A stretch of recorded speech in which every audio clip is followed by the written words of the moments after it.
All right, welcome everyone to this Netblaze interview. Today we are interviewing Jacqui Harris. The topic is the best tips and strategies for creating content specifically for your local business.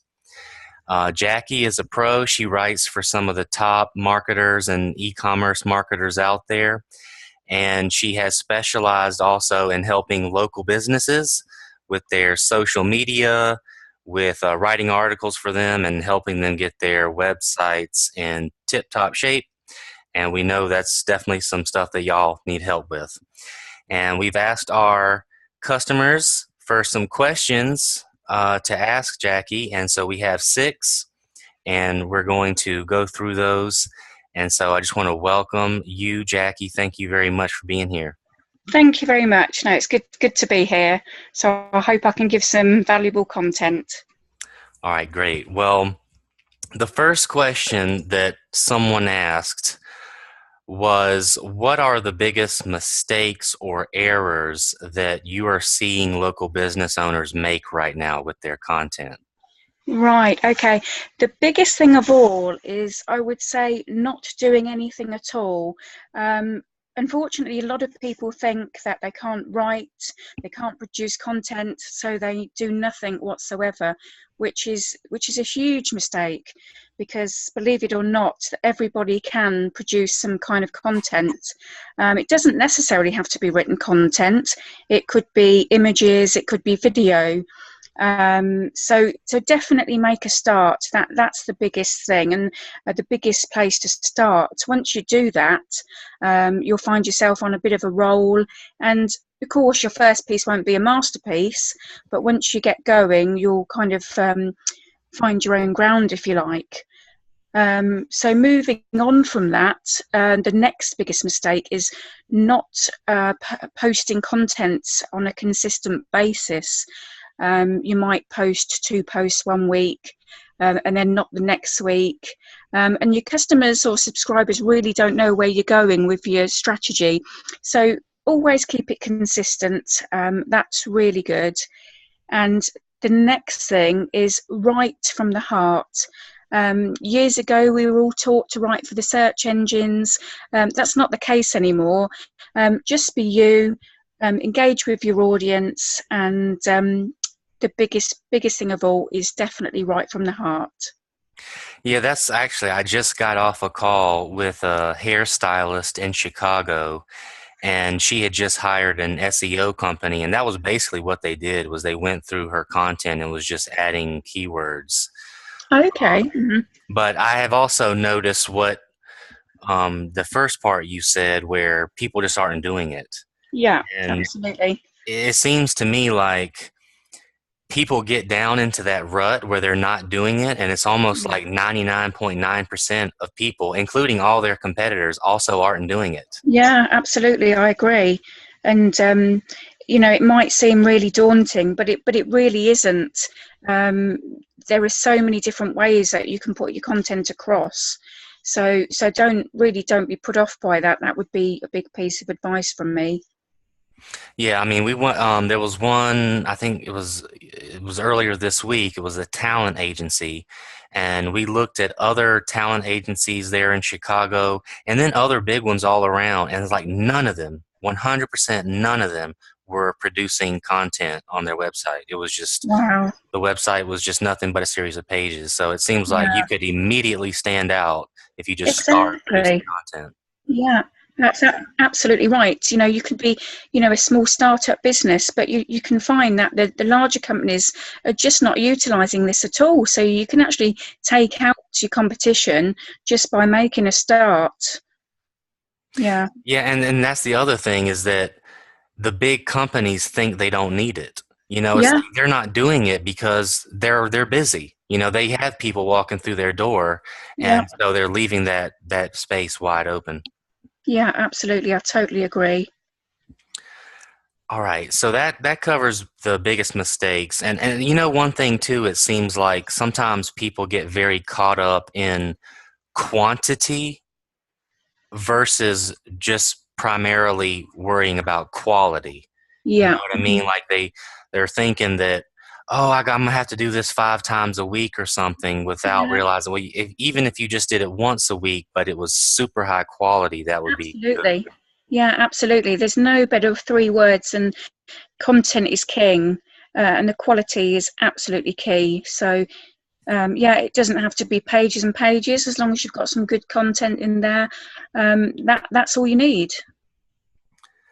Well, this here is the next question that we got from a customer, and the question is, how can you research your tribe to target them appropriately and gain followers on social media, which would ultimately convert into customers? Okay, right. First of all, you need to find out who your target audience is. Obviously, these days, most of your audience will be on social media, but what platform is your audience engaging with? Is it Facebook, Twitter, Instagram, Pinterest? That's really the start to find out where your audience is hanging out. Um, you can access these insights through, there's tons and tons of third party tools out there that will help you do this, that will offer immeasurable insights about your target audience. So there's absolutely no excuse not to know where your audience is hanging out. Once you've sort of found out where your audience is at, what I like to do personally is I like to reverse engineer the whole process. So what I do is I like to see what my competitors are doing. A lot of my competitors are on Facebook, so I'll follow them, and I'll just track to see what they're doing, what posts they're making, how often they're posting, and just see what sort of interaction they're getting with their audience. Now, there is one more thing that is becoming quite big, which is social influencers.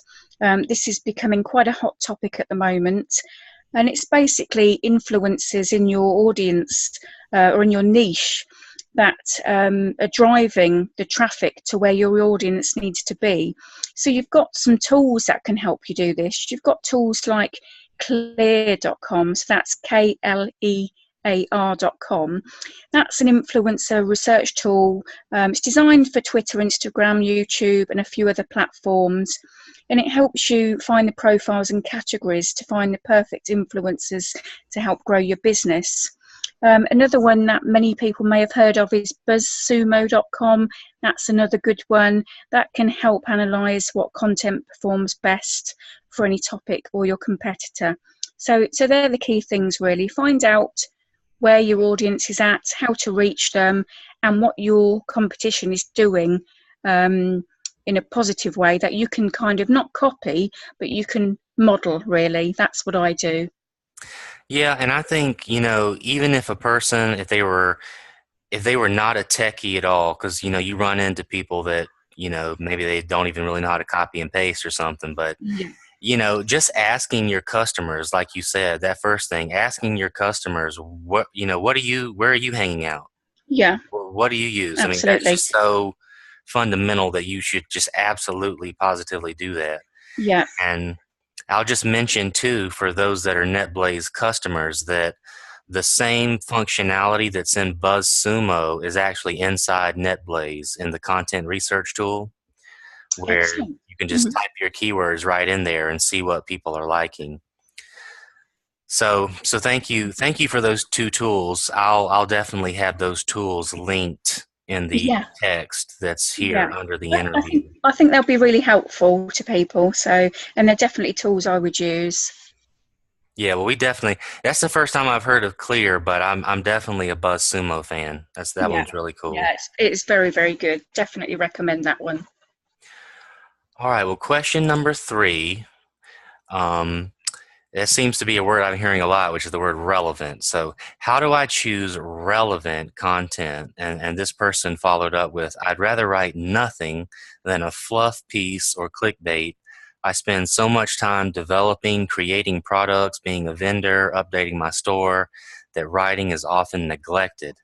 I do realize how important it is. I just don't know what to write about. Okay, yeah, that is a stumbling block for a lot of people. There is a few different ways actually. Um, A good one is to look in the news concerning your subject or niche. Very, very easily done. Go to Google, look in the news section, type in your niche, and just see what's going on. There may be some bits of information you can pick out that will help you inform your customers, because they probably don't know what's going on. So it's good that you can let them know. Another thing is, think about what your customers are asking you and turn it into a Q&A document. That's another really good one, because if a customer's asking you a question, you can bet that there are many other customers wanting to ask the same question. So putting that into a Q&A document will become invaluable to you. The other thing is, if you've already got videos out there, have them transcribed. You're then creating more content.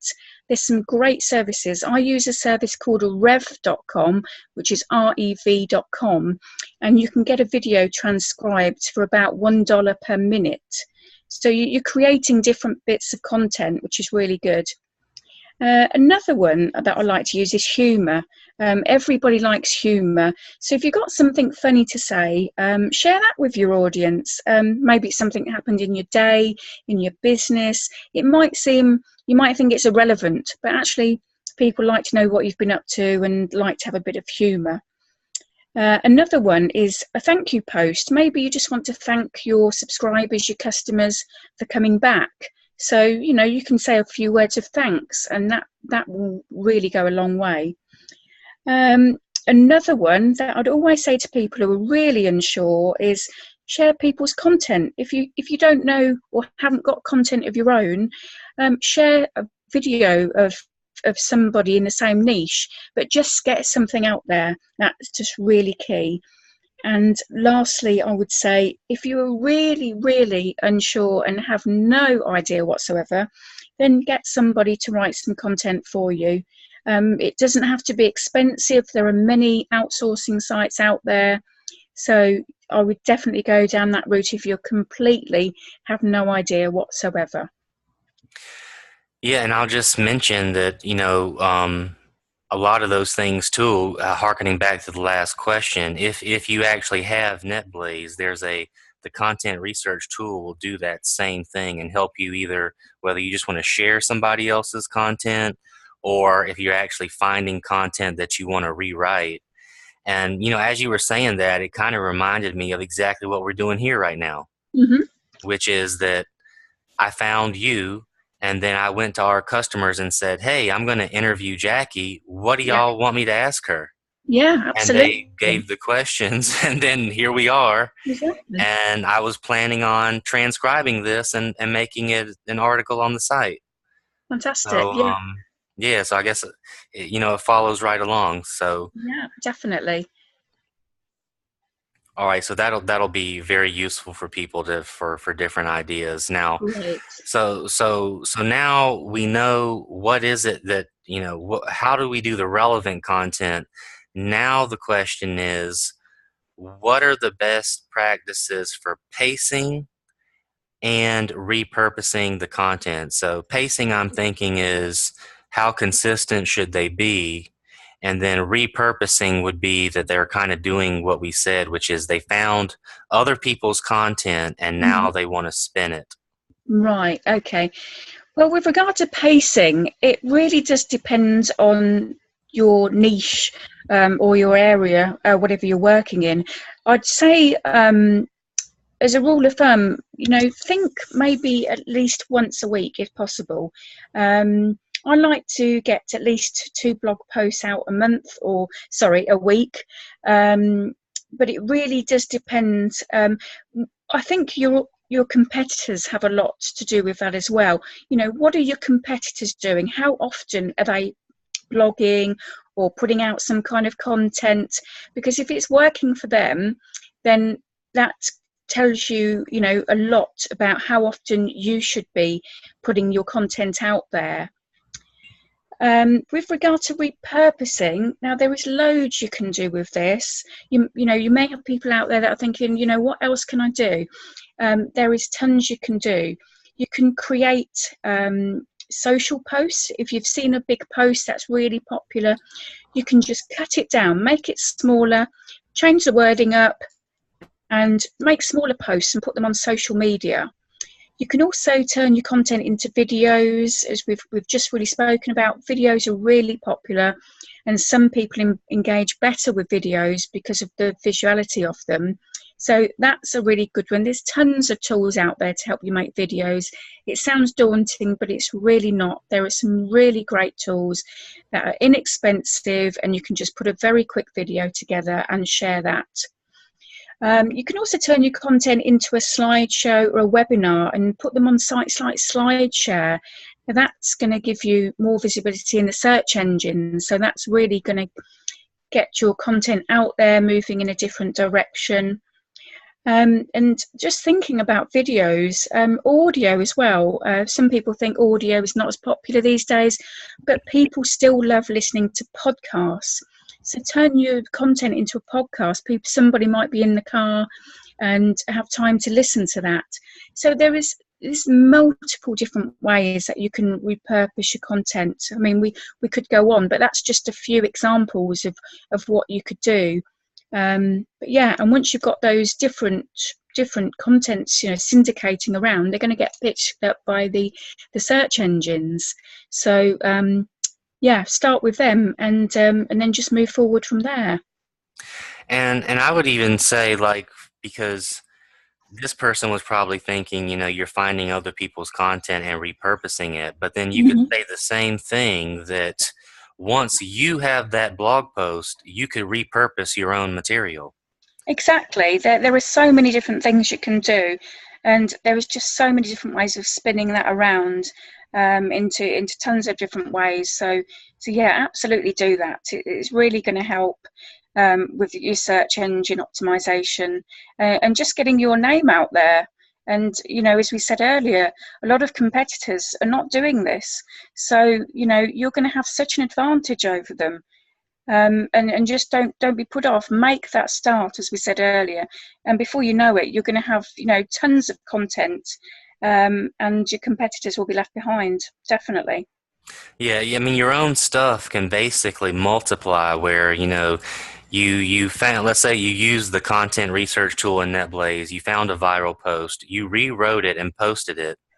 Now Yeah. you could turn that into a video, Yeah. then that Absolutely. could become a webinar, Yeah. which would then Absolutely. become a slideshow. So it's like once you get started and that you get that ball rolling, you get that momentum going, that's going to change everything, because Yeah. you're right now, it's like you're sitting still. It's like that. It's like an object is going to remain at rest so long as nothing's acted on it. If you just start going, first week maybe you just do it one time. Second week maybe you pick it up a bit. Before you know it, and no matter what, as soon as you start and you've got it there, you're going to have a leg up on all those competitors who were doing the same thing and just were not doing it. Yeah. Absolutely. I couldn't agree more. Before you know it, you're just going to be out there, and you're going to be, top of your game, really. So just get going with that, and you'll be surprised where it takes you. Well, this next question, the person had kind of threw a curveball there, where she asked, imagine like you don't have the internet, there's no social media, no internet. What Hmm. would be another avenue of marketing your business in your own neighborhood? Okay, yeah. I mean, of course, it's going to be a lot harder if you haven't got social media or the internet, but it's not impossible. Definitely not. What I would look at is, can you put an advert in your local newspaper? Can you put leaflets through people's doors? Adverts in shop windows. It's really about word of mouth if you're not on the internet, and word of mouth does travel fast. So in every situation, just talk to people, and possibly think about going to networking meetings. That's always a good one. You can make some business cards up, very, very easy to do, and just get the word out. It's absolutely key. So there are things you can do, definitely. Yeah, it seems like, if you follow the steps that we've said so far and you know what the relevant content is, one of the top things I would think is, if you're recognizing that there's value in the content, then why not just put on an event? Yeah, You know, yeah, you absolutely, you could absolutely. use meetup.com or something and Yeah, actually just, create an event. Maybe you don't charge people money to come, maybe it's free, but you at least will meet some potential yeah, customers. absolutely. I mean, if you do that, put the word out. Go to a networking meeting, like we just said, and put the word out as well that there's going to be this event, and people are welcome to come along for free. And before you know it, that will snowball, and people will be sharing that information with other people. And if Yeah, you were real slick, you could, at the event, you could record yourself. yeah. There you go. So that's And another load of content for you. right, because now you've got, number one, you've got your slides that you had at the event. Yeah, Number two, you've got a video. Number three, you could transcribe that video, so now you have text, yeah, and on it absolutely. goes. And Yeah, you that's started, it. totally internet free. Exactly. And if you're having an event, you know, get somebody to take some pictures of you as well. And even just on an iPhone, it doesn't have to be professional. And then you've got more content. So it just keeps snowballing, really. So for people out there that haven't got access to the internet, there really is no excuse to not get going with their content creation. All right, so now that brings us to the final question, which is, when publishing content, what points are the most important pieces of info to produce about your business? So this is something like, even I just got off a call with the hair salon in Chicago, and this was a question, which is, what should people put on their website?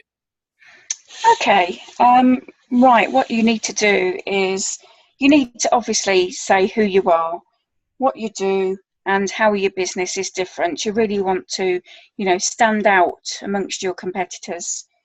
You need a clear call to action. If you want your visitors to go somewhere in particular, you need to make that very clear on your website. Of course, I mean, it goes without saying, you've got to have contact information. It depends really on what your niche is. There are some people that do want to see a physical address and telephone number. It might not be necessary, but it really just depends, what area you're working in. A blog, of course, because that's where you're going to put a lot of your content. I wouldn't have a separate blog. I'd have a blog incorporated within the website itself. So you're not taking people away. And the other things that you need to have on your website is all your social media links. So, start off with, even if you just kind of put a couple on there at the start off with, the most popular ones, or if you know where your audience is hanging out. So like Facebook, Twitter, Pinterest, Instagram. And if you're kind of business to business, LinkedIn is a really good one. You'll probably get a lot of business off LinkedIn. So yeah, they're the things definitely to have on your website. All right, great. Well, I definitely see, a lot of times where people will have maybe just a few of those, but Yeah, definitely you want to have them all, and especially too on your home page. Sometimes I notice, like when I go to home pages, there's just very little information. yeah. And what do you normally tell people about keywords? Like, what is your advice in that regard for their websites? Um, yeah, obviously you want to do some keyword research. What I would say is, years ago we were told, to stuff all your keywords in there. I'd say be very careful of that. You need it to look natural. Obviously, if you're working in a certain niche, you want those relevant keywords in there. But again, it's like we said earlier, you need to write and keep it very natural. Don't keyword stuff your website, because it will look so unnatural to the search engines that you're more likely to be penalised. So keep it natural, write your content or your website pages as you would from the heart, and just don't make it, as if you're a robot talking to your customers. Yeah, definitely. Like what we used to say, um, right to humans Yeah. versus, that's how people used to do it was they literally would just think about it. Oh, we used to say, robots don't buy anything. Yes, absolutely. It's like a Yeah. robot isn't going to make an appointment at your hair salon, so Yeah. don't worry about that so much. Yeah. Absolutely. Yeah. It's yeah, you've got to talk to your, your potential customer, and you've got to engage with them. So yeah, absolutely. Just be absolutely natural with them. Well, Jacqui, thank you very much for letting me interview you. We've been able to do this here in less than 30 minutes, so that ought to create a valuable and pretty quick listen for our audience. Jacqui produces content for us. She also produces content for some of the best marketers that I know, which is how I found out about her. And we've got her email address here. If you have um, any interest in hiring Jacqui for any of the stuff that we've talked about here, or writing you articles or helping you with strategy, she would definitely be somebody that we would recommend. So put her email address here. And Jacqui, again, thank you so much for letting me interview you. Thank you. I hope that information was useful. And like you said, if anybody wants to get in contact, then please do. Thank you. Thank you very much.